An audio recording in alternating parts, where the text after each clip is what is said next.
Hello दोस्तों, कैसे हो आप सभी का स्वागत है हमारे यूट्यूब चैनल जीके स्टडी में। दोस्तों, आज हम बात करेंगे क्लास 12 के अलंकारों के। हिंदी के अलंकार है, इनके बारे में आज हम बात करेंगे। और दोस्तों, अगर आपने अभी तक हमारे यूट्यूब चैनल को सब्सक्राइब नहीं किया तो सब्सक्राइब कर लीजिए और वीडियो को लाइक कीजिए। आपको ये अलंकार हमारी गूगल साइट पर मिल जाएंगे, उसकी लिंक मैं आपको डिस्क्रिप्शन में दे दूंगा और टेलीग्राम चैनल पर भी मिल जाएगी। तो चलिए दोस्तों, वीडियो करते हैं स्टार्ट। आज का टॉपिक है अलंकार। अलंकार अलंकार शब्द होता है वह अलम प्लस कार से बना होता है, जिसमें अलम का अर्थ शोभा या सजाना है। जिसमें अलंकार ये अलंकार होता है, ये अलम प्लस कार से बना होता है, ठीक है। और अलम का अर्थ होता है शोभा या सजाना, ठीक है। और कार का अर्थ कर्ता या वाला होता है, अर्थात कार का अर्थ होता है कर्ता या वाला, अर्थात अलंकार का शाब्दिक अर्थ हो गया सजाने वाला, ठीक है। अलंकार है, ये वाक्यों को सजाता है। मनुष्य सौंदर्य प्रेमी होता है। मनुष्य होता है वह एक सौंदर्य प्रेमी होता है। वह अपने से जुड़ी सकल वस्तुओं में सुंदरता का समावेश आता है, और वह अपने से जो जुड़ी सकल वस्तुएं होती है उसमें सुंदरता का समावेश आता है। अतः एक कवि अपनी रचना को सुंदरता से ओत प्रोत करने के लिए अलंकारों का प्रयोग करता है। और जो एक कवि होता है वह अपनी रचना को सुंदरता से ओत प्रोत करने के लिए अलंकारों का प्रयोग करता है, ठीक है। अलम क्रियते इति अलंकार, अर्थात अलम क्रियते इति अलंकार है, अर्थात जो अलंकृत करता है वह अलंकार है। अर्थात जो अलंकृत करता है वही अलंकार है, ठीक है। जिस प्रकार वनिता के मुख की सुंदरता आभूषणों से बढ़ती है। वनिता का अर्थ क्या है? स्त्री। मतलब कि जिस प्रकार से स्त्री के मुख की सुंदरता होती है वह आभूषणों से बढ़ती है, जैसे सोने से। वह जो स्त्री होती है वह अपने मुख की सुंदरता को बढ़ाने के लिए सोने का उपयोग करती है, सोने के गहनों का। उसी प्रकार काव्य रूपी नायिका अर्थात कविता की सुंदरता अलंकारों से बढ़ती है। और जो कविता होती है उसकी सुंदरता अलंकारों से बढ़ती है, इसलिए अलंकारों को काव्य का आभूषण कहा जाता है। और इसीलिए ही अलंकार होते हैं उनको काव्य का आभूषण कहा जाता है। अलंकार के शब्द अर्थ दोनों में चमत्कार निहित होता है। अलंकार के शब्द में, अर्थ में और शब्द अर्थ दोनों में चमत्कार निहित होता है। इस प्रकार अलंकारों के कितने भेद हैं? 3 भेद होते हैं। अलंकार के 3 भेद होते हैं। कौन से होते हैं? शब्दालंकार, अर्थालंकार, उपमालंकार, ठीक है। शब्दालंकार क्या हो गया?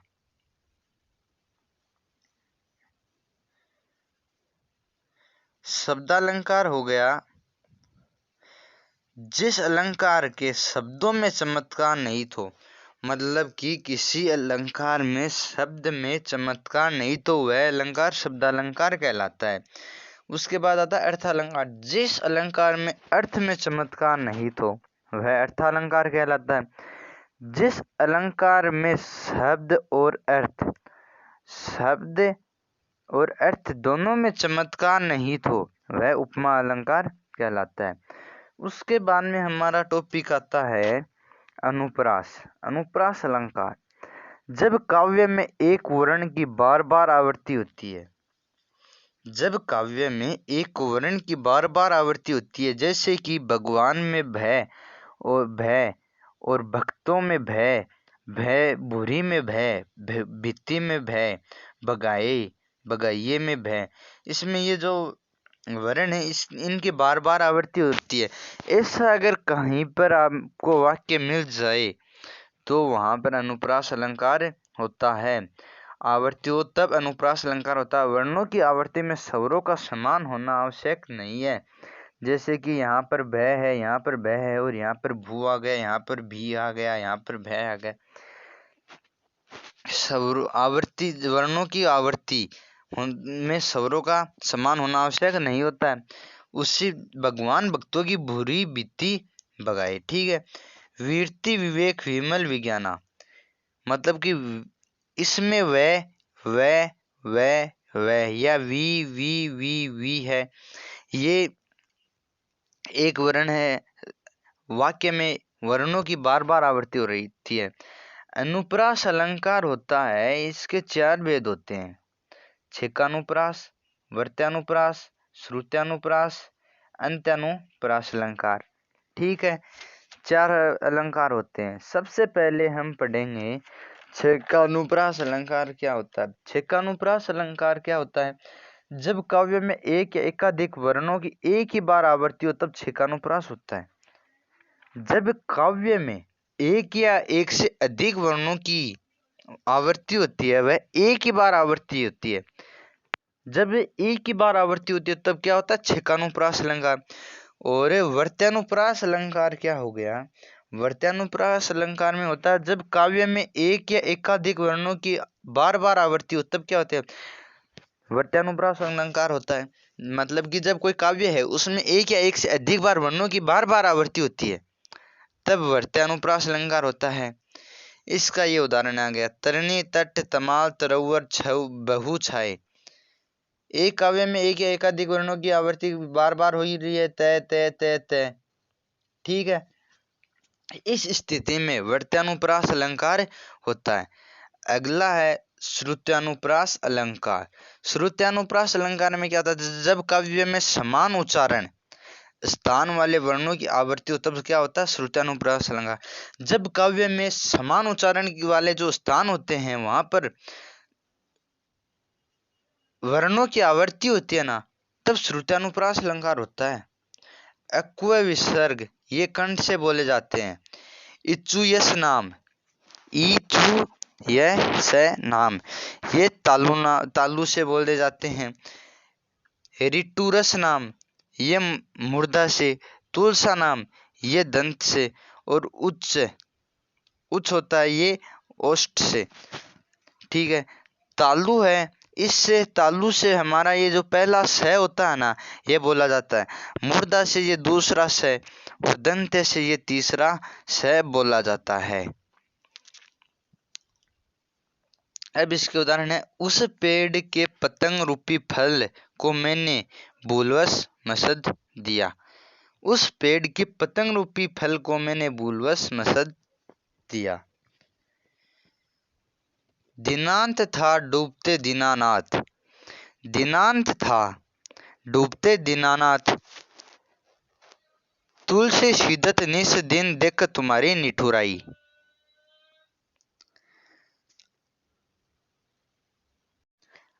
अगला है अंत्यानुप्रास अलंकार। अंत्यानुप्रास अलंकार में क्या होता है? जब काव्य में निहित छंद के अंतिम स्वर समान हो तथा आपस में तुकांता मिलती हो तब अंत्यानुप्रास अलंकार होता है। जब काव्य में निहित छंद के अंतिम जो स्वर होते हैं वह तो समान हो और आपस में तुकांता मिलती हो तब अंत्यानुप्रास अलंकार होता है। जैसे कि इसका उदाहरण देखें तो: निक्की पे फीकी लगे बिन्नू अवसर की बात, जैसे बरनत युद्ध में नहीं श्रृंगार सुहात।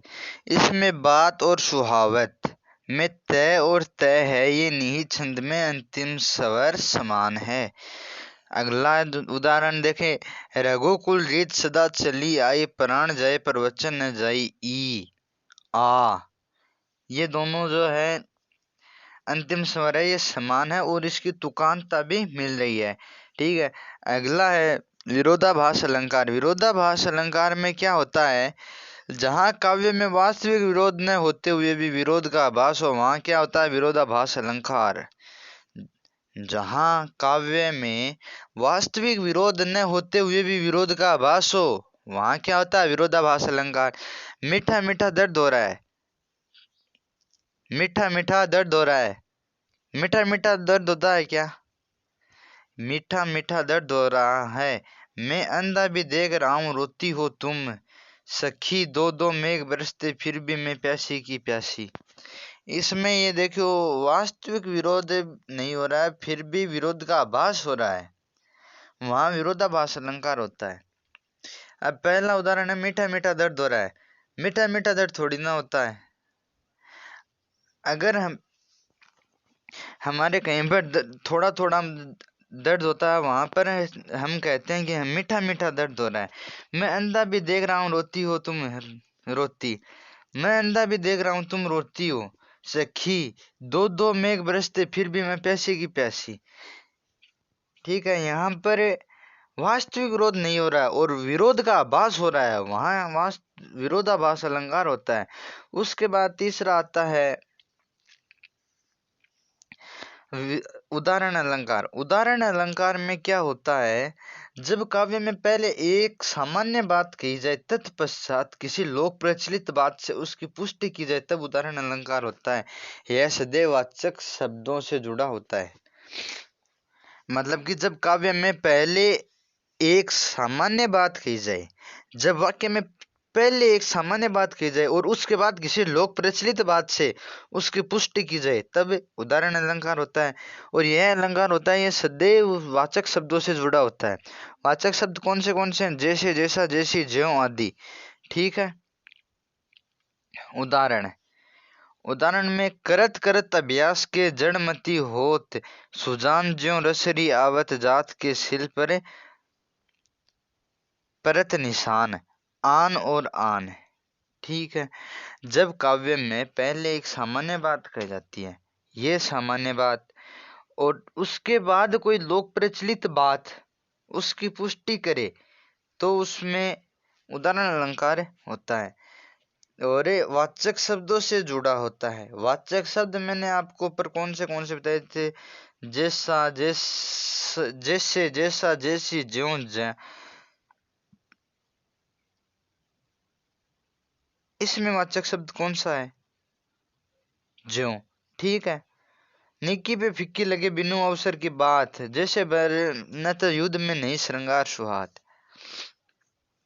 पहले सामान्य बात है और उसके बाद एक लोक प्रचलित बात है, और इसके अंदर ये वाचक शब्द हो गए। ये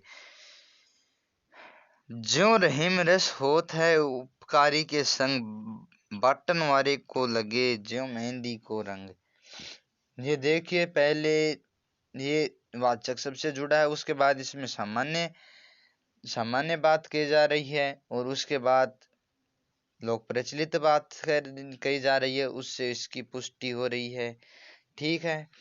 उसके बाद में हमारा अगला अलंकार आता है यमक अलंकार।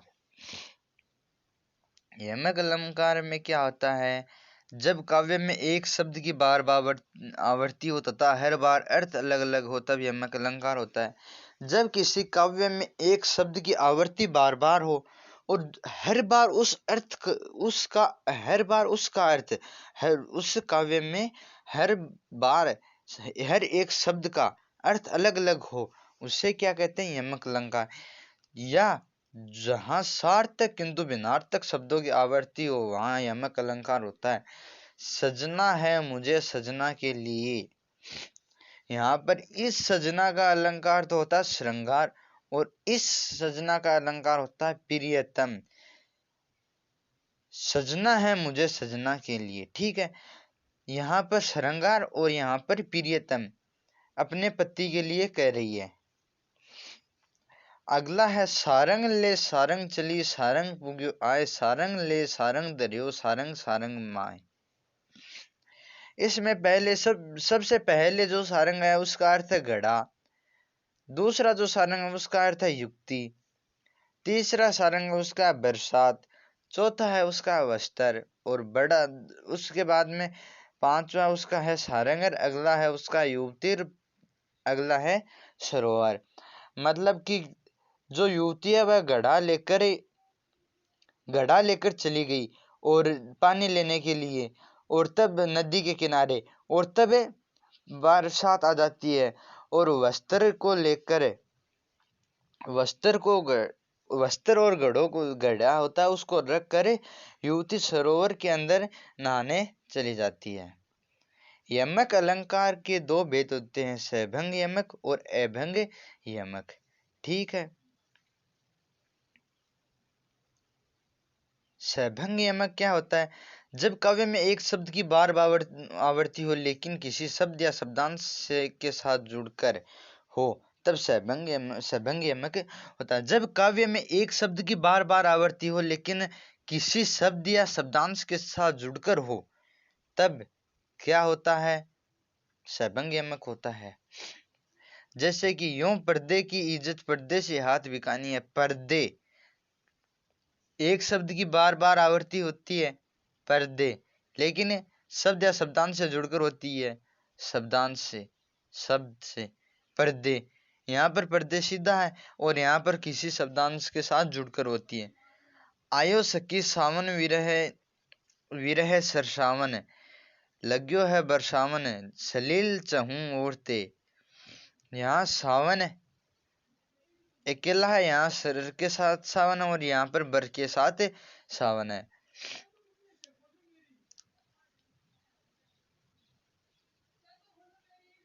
अगला है अभंग यमक। जब काव्य में किसी शब्द की स्वतंत्र आवृत्ति हो तथा हर बार अर्थ अलग अलग हो, सभंग यमक कहलाता है। कनक कनकते सो गुनी मादकता अधिकाय, यहाँ खाए बोराय जग या पाए बोराय। कनक सोना, कनक धतूरा, ठीक है। जब काव्य में किसी शब्द की स्वतंत्र आवृत्ति होती हो, मतलब एक से शब्द बार बार आए, वहां पर अर्थ हर बार अर्थ अलग हो, तब अभंग यमक होता है। सारंग ले सारंग उड्यो सारंग पुग्यो आए, ले सारंग सारंग कहे मुख को सारंग जाए। यहाँ पर सारंग का अर्थ है सांप, यहाँ पर है मोर, यहाँ पर है बरसात, यहाँ पर भी मोर, यहाँ पर आवाज और यहाँ पर सारंग का अर्थ है सभी। सरप है, उसको मोर लेकर उड़ गया और बारिश आ गई, और तब मोर मोर है वह आवाज लगाता है और मुख